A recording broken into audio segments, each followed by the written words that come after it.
Hello again, everybody. This is Dan Clouser, and welcome back to the Journey of My Mother's Son podcast. Today I'm joined with Dave Hauser, who is a fellow nomad, and I always love connecting with fellow nomads who are, he's doing it a little differently than I am, than my wife and I are, and we'll talk about that in some more detail. He's also a former coach, like I was. Again, I was a baseball coach. He was actually a strength and conditioning coach at the college level, and we were introduced by a common friend of ours, colleague of ours, who we've both been on the Fine as a Four-Letter Word podcast. And Lori introduced us, and we really just connected. And I was like, Dave, I got to have you on my show as well. So, Dave, thanks a lot for taking the time to join me today and talk a little bit on the show. No, I appreciate it. Lori was like, "You've got to talk to Dan. You guys have so much in common." Doubt about it. So before we get started in the conversation, though, just take a minute or two and introduce yourself to the audience. Who is Dave Hauser today? Yeah, thank you for that. So Dave Hauser today is the financial nomad. Went from the strength room and helping kids achieve the things they didn't think were possible physically and mentally before. Now I'm just helping people understand how finances work for them. And having gone through a divorce, I decided to take my road or my show on the road and travel around two of my dogs and see more of this beautiful country. Yeah, I love it. I love it. So we both are traveling in a party of three, but I've got a wife and a dog, and you've got two dogs. So That's right. and you're doing it in a Pathfinder. I'm doing it in a 33-foot class CRV. So a little different there, but I understand part of your plan is to kind of graduate to a travel trailer at some point. But let's back up a little bit and just talk about coaching initially. What was it that got you into that space, into the strength and conditioning coaching, specifically, and Yeah. you were there No. for 20 plus years. So just tell me a little of that story. So I got into coaching kind of backwards. I grew up playing basketball. That was my sport. Not, I was never a good player. I could play defense, but that was about it. But I had a car accident when I was 23, and I basically rehabbed myself. And I was pretty screwed up for a while, but I rehabbed myself, and I really became fascinated with how the body works. I'd taken all the biology and anatomy classes already. I was a phys ed major, and just became really intrigued with how much you can put your body through, and it can still function at a very high level. And I was able to meet somebody that had connections to the Washington Redskins, and as soon as I went to their training camp, I was like, "This is what I want to do." Not so much the high, like the exciting part of it. I just like the training. I like the camaraderie of the weight room. Mm. And later on in life, I got to teach lifelong lessons, just using the weight room as an example, because you're going to come to a point in life where there's going to be some obstacles you have to overcome. And when you have to be the leader of that group and having to work with difficult people through difficult situations, these lessons that we learned during those times were valuable. At least I thought they were. So. Yeah, and I love that, and I think that's another reason why we connected so quickly, is that you really kind of have that same philosophy of teaching life lessons, through the game, through the weight room. Obviously, you were dealing with athletes from multiple sports backgrounds. Yeah. I was pretty much solely baseball and softball, but sports teach such incredible life lessons, and they do carry over to the workplace. And not all coaches approach it that same way. Right. And I'm sure in your space where you're not only dealing with the athlete and getting them ready to perform at their peak, but you're also dealing with a coach who may have a little bit of a different philosophy than what you do going into that, where you're more strength and conditioning, in my opinion, is more about the process, just going through the process and developing that, and not necessarily the end result, so to speak. So, tell me how you balance that between, keeping your athletes at top shape, um, while also, possibly dealing with another coach who, you know, wants quicker results, so to speak, or wants to see things faster than what they really happen. So it's really funny because I would tell coaches all the time, I don't really care if they get stronger. And everybody's like, well, that's your role, Dave. How do you even want to keep your job? It's like, listen, if they come in and do the things that I'm telling them to do, I'm giving you a blueprint how to get stronger. We're going to do this from the first day you get here. Some people, it's going to take 4 years to get into it, right? It's a long, enduring process. So the coaches would kind of look at me like, and where I really started finding out or figuring out was it didn't matter what the coach thought so much. If the kids bought into what I was saying to them and having them and offering my advice and my experiences, the kids bought in and the coaches would kind of back off a little bit, even though they would always may talk behind my back or through the administrators.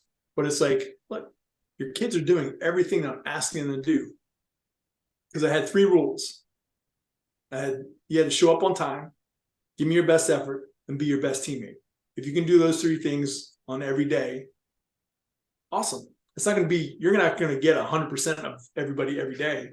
But if you can get 100% of whatever they got for that day, that's life. Yeah. And you can't do much more than that, because if you're showing up every day for your role, whatever your role is, you're giving your best effort for that. Imagine if the other people are giving their best effort too. That's when champions are made.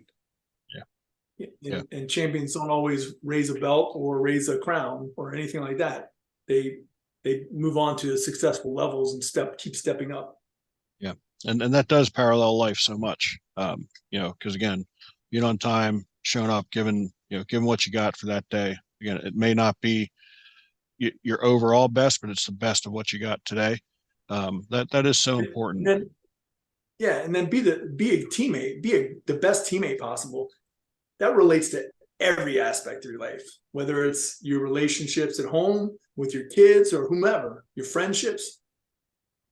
If that lacks, if any of those 3 things are kind of off sync, you're gonna struggle a little bit, and we all live those moments in our lives.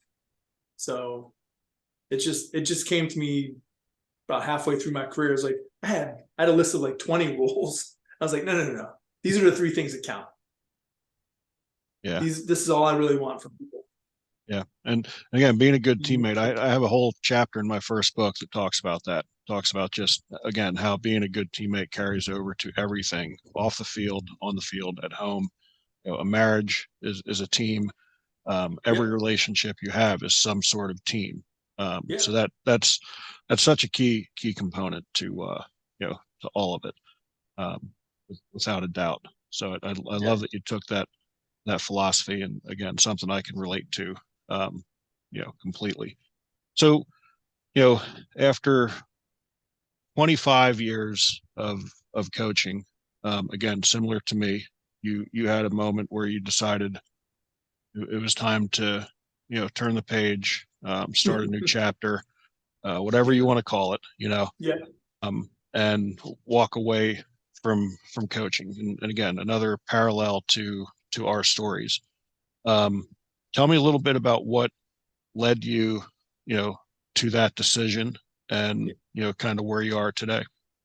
So I don't know if I told you, I don't know if we talked about this first part, but that coaching decision that we didn't see eye to eye, we just were talking about, that happened with a whole team, lacrosse coaches.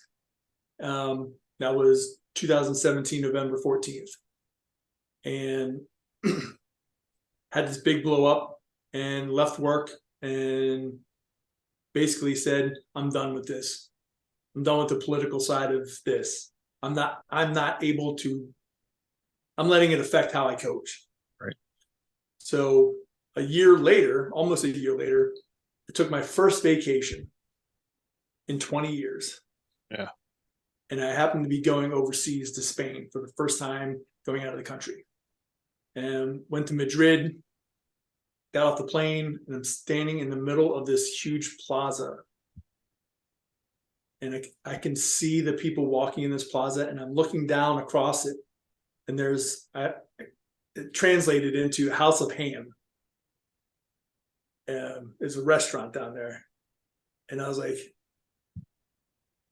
why am I not doing more of this with my life? I was 48 years old at that time, 47 years old at that time. I was like, I've been putting off doing this stuff for 20 years to help everybody else. And basically putting my life on hold. And I was like, I'm done.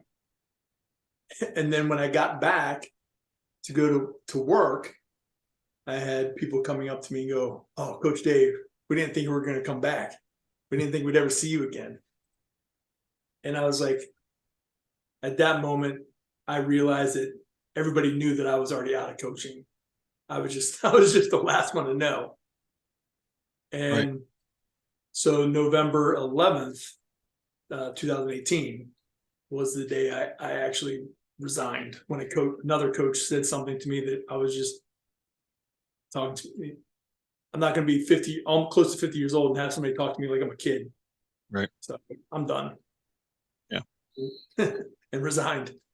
And how tough, obviously there were some parts of you that were definitely ready to move on because of the, some of the political stuff in the background there.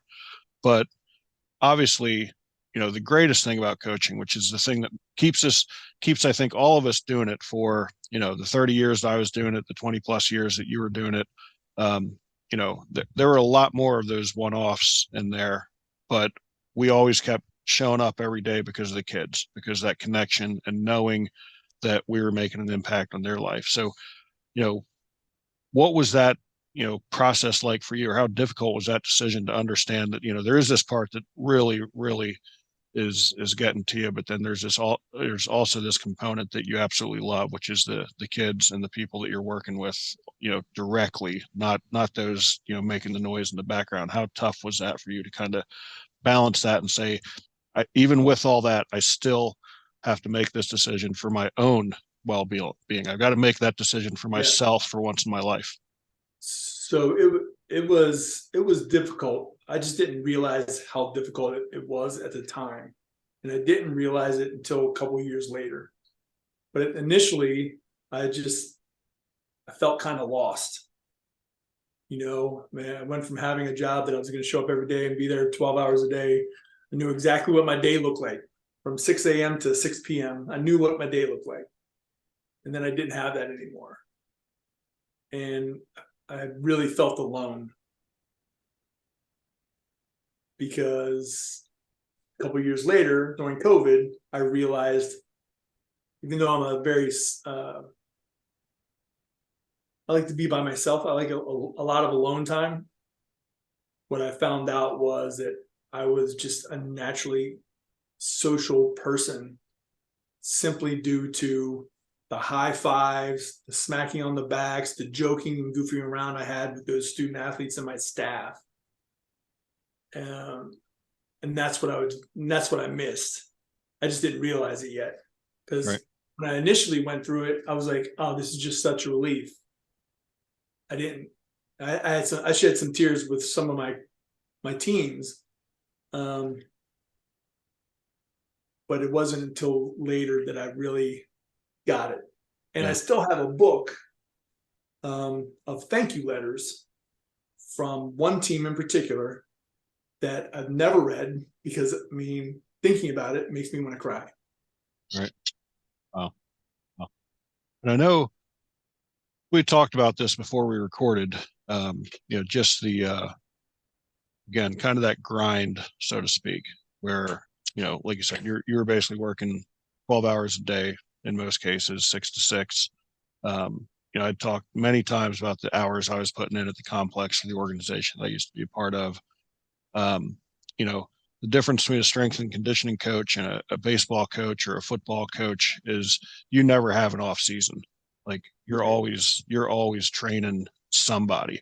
And, we talked about how there are times where, you kind of wore that as a badge of honor, so to speak, that Right. like, this is, I'm the guy that's grinding. Um, you know, again, what was that like to kind of, turn that around and realize that, ultimately, we were probably both, slowly killing ourselves, um, and thinking that justifying it through the Right. work that we were doing, and Right. understanding that that's just not the way to go about life. Yeah. So I'll say brag to everybody that I got there at 5 o'clock in the morning. I lived an hour away, which means I left at my house at 4. So I would be there by 5:15, be ready to go before anybody else is in the building.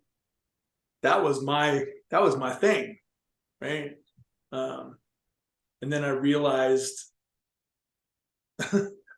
as my last days were coming, I was like, oh my god, I don't have to be up at 5 o'clock anymore or 4 o'clock anymore. I still get up at 4 o'clock because it's just in my brain. But I was like, who's really benefiting from that? I was like, I really wasn't benefiting from it as much as I was telling people I was, you know, because that was just me justifying it. Like you said, it's like, I'm the toughest guy in the department. It's like, that's silly. It's just ridiculous. It's ridiculous. Yeah. But yet that is a message that we get from society. You read about, or, go on to YouTube, and there's, 1,000 videos you can watch about, who needs sleep. You got to constantly be grinding. Yeah. There's no, you can't take a day off. Yada yada yada. The list goes on. Um, so again, I was the same way. I would get there early, always the first one at the office. And just like you said, we kind of wore that as a badge of honor because, of this, really societal message that this is what you're supposed to do. You're just supposed to keep keep grinding, and never take a day off for yourself. Um, Yeah. Obviously we've both figured out that that's not the way to do it. Right. Right. uh, but what's kind of a message that you would want listeners to hear who are kind of going through that same battle, that hey, I got to grind every single day if I got to be successful. I can't take a day off. I can't go to the beach. I can't take a hike. I can't watch a sunset. Hmm. That's another good question, because I haven't really quite figured out the messaging for that. One of the things, you got to set time aside for yourself. Everybody talks about doing that, but I gave a presentation this morning, and there's a difference between being interested in having that and being committed to having that, and making sure that you know which of those two you were after, right? Because everybody wants that time off. Everybody wants to take the vacation. But unless you are committing time and an effort and you're going to follow through with it, then don't put it down on a piece of paper, right? Don't put it on. If you put it on your calendar, don't erase it from your calendar.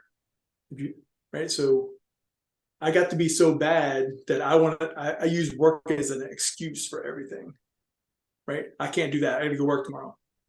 Can't do that. I got games tomorrow. Can't do that. I got to do something at work. I got to do something for one of the coaches. Like, that was my out. Yeah. And I was lying to people because I was busy with work. And Lori and I would joke about it because, that's fine. That's how you're supposed to do. That's how you're supposed to act in this world. And it's completely backwards to me now, because while it was good, I thought that was true at the time. It opened up my eyes that there's more to life for people than just going to collect a paycheck because that's what you're told to do. Yeah. Anybody Yeah. can go get a paycheck anywhere. It's, what are you going to do with the rest of your time? Right. Right. Yeah. And I think when you do something for as long as what, you know, you and I had done something, it really becomes your identity. It is, you know, um, like I've had people tell me, former players, family members are like, man, I never thought you would stop coaching. And honestly, if you would have asked me in, 2018, um, you know, when are you going to stop coaching? I'd say, I don't plan on it. Never, I don't plan on it. never. You I I'll had, I probably, had a coach ask me one time, so what's your backup plan? We're all going to get fired at some point. I was like, man, I'm never going to get fired. right. I don't But, have a backup plan. If I had yeah. a backup plan, I'd probably end up doing that backup plan instead. Yeah. I was like, I'm never going to get fired. I was a lot younger too. Right. But I was like, how dumb was that?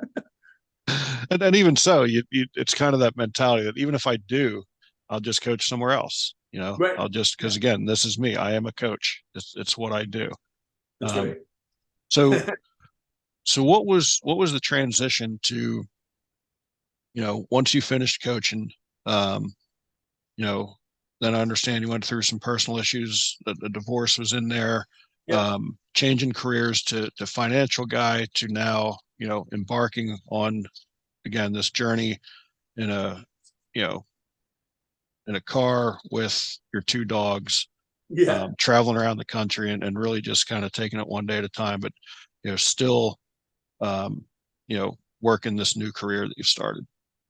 So I'm fortunate that I'm able to do my business from wherever. And so I just help people organize their finance. I help people organize their finances so that it's easy for them to understand where their money goes and what the purpose for their money is. Right. Just like any coach would do. What are we doing out here? What's the objective we want to do? How are we going to get there? That's what I do.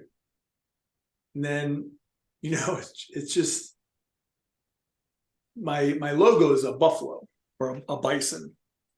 And the more I read about the bison, I was like, it's like my spirit animal, right? Because they're about roaming freely and living their life. But they're also a sign of strength and overcoming adversity. And that's everything that we're going to talk about, and everything I've talked about in my life. I've always been the guy that stepped up for somebody and be the protector, whether it's for my family at the time, whether it's for my farm in Connecticut at the time. It's for any of the kids I had. My role was to protect them from the coaches. That's how I really literally looked through my job, right?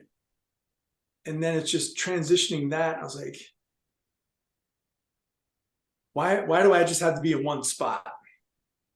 If I can work from anywhere, as long as I have the internet, and I can help people that want some guidance, why am I not going out and doing that and the other things I enjoy doing? So it just all of a sudden hit me when my divorce was finalized, and I was like, I don't have a home. I've since transitioned down to Georgia as like my home base, but I don't have a home. And I enjoy I enjoy the adventure of going out and seeing different places that I've always said I was going to do, but now I'm doing it because now I'm committed to doing those things. Before I was just interested in doing those things because it sounded great. Right. Now it's really great because it's way better when you're doing it. Yeah, no doubt about that. I mean, it exceeds expectations, and it's interesting you talk about the bison, the buffalo, and if you ever get a chance to have a conversation with a Native American Indian or something like that, a lot of their culture revolved around the buffalo, the bison, and even their lifestyle, their own nomadic lifestyle of roaming the land and not taking a philosophy that the land could be owned by anyone, that the land was here and that we're, caretakers of the land and not owners of the land, so to speak. And man, I think they were really on to something, with that nomadic lifestyle. I don't think that we are, really born to be planted in one spot and stay there our entire lives. And, I heard a definition of somebody describing a nomad, and I adopted that for myself. And it's a nomad's a person that can go anywhere, be self-reliant because they have the skills and the knowledge to help them succeed wherever they're at, right? And if you just applying that to the American Indian, they would follow the buffalo herd because that's where the food would go. Right. If they knew winter was coming, they would go to a different location for better shelter. Right. It's like you're moving around because of opportunities that you have, right? Or you're foreseeing different opportunities. And that fits right into my philosophy with how money works for people too, and how I lead my life financially. And it's just like, I'm doing all these things. Why don't I just share it with people? And along the way, get to see where I go, what my adventures are, and I want to hear about them and what they want to do. Because there's more people that want that, right? I came to the conclusion that I can't be the only person that wants to do that. Right. Right. And I meet more people like you, Dan, and that are out there doing it and have been doing it for a while. And it's like, why aren't more people doing this? Yeah. Because if you think about it, once you have your financial situation and kind of figured out and organized, you have the freedom to do anything you want. Pretty much. Yep. You know. So. Yep. And when you kind of get off that hamster wheel of consumerism as well, because I think that's another part of that lifestyle is that we don't there's nothing more freeing than walking into a gift shop somewhere that we go, a tourist spot, and saying, oh, isn't that nice? But you know what? There's no room in the RV for it. No So place. that looks beautiful there. I was able to partake of its beauty and appreciate it. And now we can move on, so it no is. Room. So, yeah. So when you, and, you and I talked about this again, before we recorded, was just how even after that initial downsizing, we both continue to kind of downsize. It's gone from X amount of crates to one crate less to one more crate less of stuff that is somewhere. Like we don't have a storage unit somewhere. I know some of our other full-time friends have a storage unit somewhere where they have, some personal possessions and stuff. We never went that route. We had a couple crates that we kept at our one daughter's house, and each time we go back, more stuff leaves those crates. And it's like, okay, here's another bin. You guys can do with it whatever you want because it's now empty and we don't need it. And I know you were saying the same thing, that you've kind of gone through that same process and just, again, what's it like for you as you just kind of continue, man, I don't need this stuff anymore. It's not what fulfills me as a human being. Yeah, because all that stuff just became stuff. It was like extra details that didn't need to be part of my story anymore.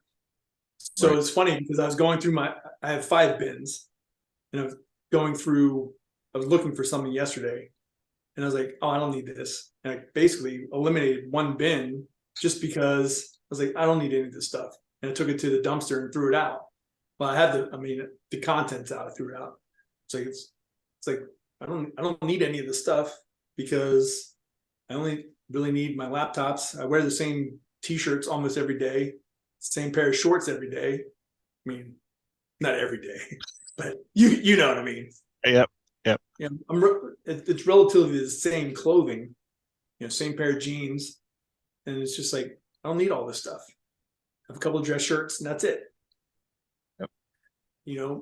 Because there has to be room for my traveling buddies. There's their food, there's their needs, and we just make it happen, man. Yeah. Our dog is the only one who never downsized. Like every toy that he had in the old house is here. He doesn't get it all out at the same time. It's in a bin underneath the RV in one of the compartments, but he's literally the only one of the 3 of us who never had to downsize. So I guess he's still not a minimalist, but he only plays with a toy at a time though. So I guess he's adjusted in that sense. So, that's so funny because I never really realized that. I think my dogs are actually expanding. They're going to take over one of these bins. Yeah, no doubt. The other thing that, and you alluded to it just a little bit, is one of the things we love, through our travels, is just the people we've met, man.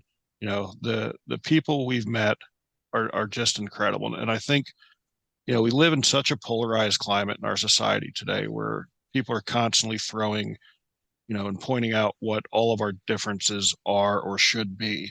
But yet I've found that if you sit down and have a conversation with someone, you know, you will understand that you have a lot more in common Yeah, with them than what you don't. And for sure. that's just been one of the biggest blessings, in my opinion, is just really kind of restoring that faith in humanity, so to speak, to understand that there's so many more good people out there than what we are told, and if you just get out of that silo and expand a little bit. And I like I have always considered myself an introvert, but through traveling, I've become much more personable and wanting to have a conversation with someone. Like, I was never the one to strike up a conversation with someone I didn't know. Yeah, I find myself doing that all the time now. My wife will say to me, "She's like, you're not an introvert. You're not an introvert." And I'm like, I'm just getting out of my shell as we've traveled more, and it's, you said that's kind of the so same funny. thing. It's so funny because I go out anywhere nowadays, and I just strike up conversations about anything. One, it's for me to work on just talking to people, but it's how many people have you met? And you're like, you walk away, and you go, wow, that's the most interesting person I've met in a long time. Like Yeah. I've said that I don't know how many times in the last 3 months. It's like, how do I keep meeting all these cool people? Where have they been hiding my whole life? And it's like some are in Georgia, some are in Florida, some are in Tennessee. You know, it's like how many other cool people have I not met? And how many cool burger joints have I not seen? And it's just like that's what really interesting and fascinates me, because one thing, it never said I could travel when I lived in Connecticut. That's where I lived before. Was because I had a small farm and I couldn't leave the farm to anybody else because nobody could do it like me. Right. Nobody could take care of my animals. So I couldn't. So then I couldn't take a vacation because I couldn't work and I couldn't leave my animals. So I built like this little jail cell for myself. Right. And and after going through the divorce and I rehomed the animals, it's like there's there's no restraints on me now. Right. And there really wasn't to begin with, except the ones that I put on myself. Right. Right. And that was like, oh shit, I can go anywhere I want. And I've driven all over half this country just in 3 months. Yeah. Yeah.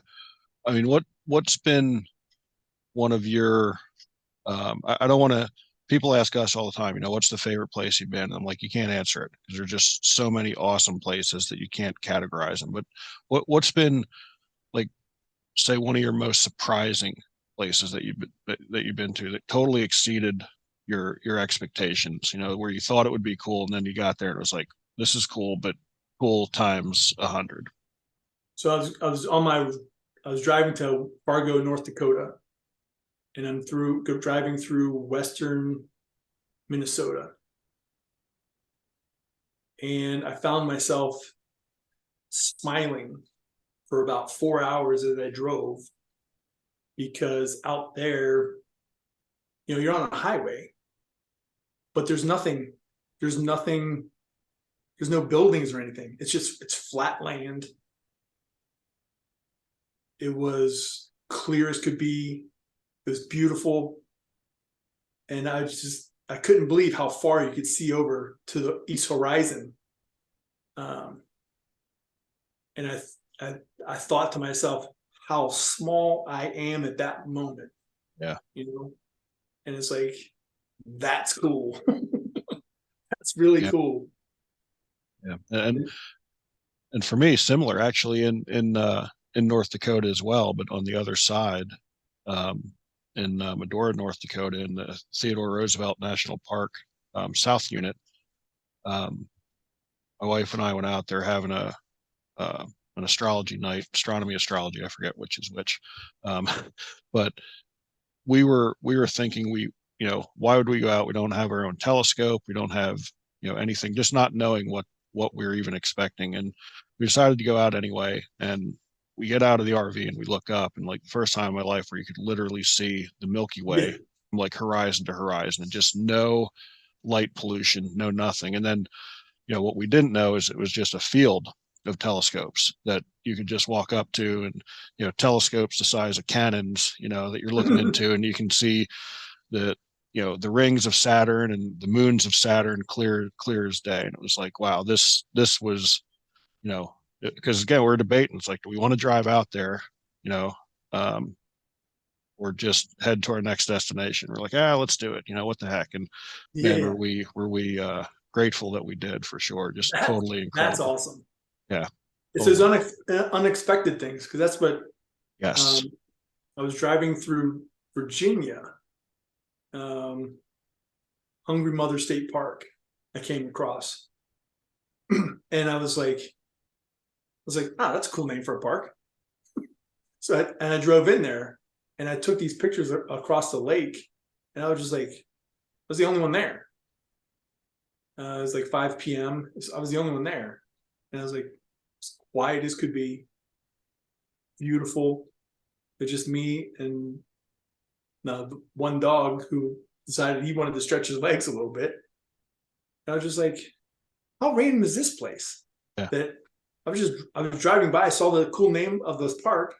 So I wasn't really planning to stop anywhere.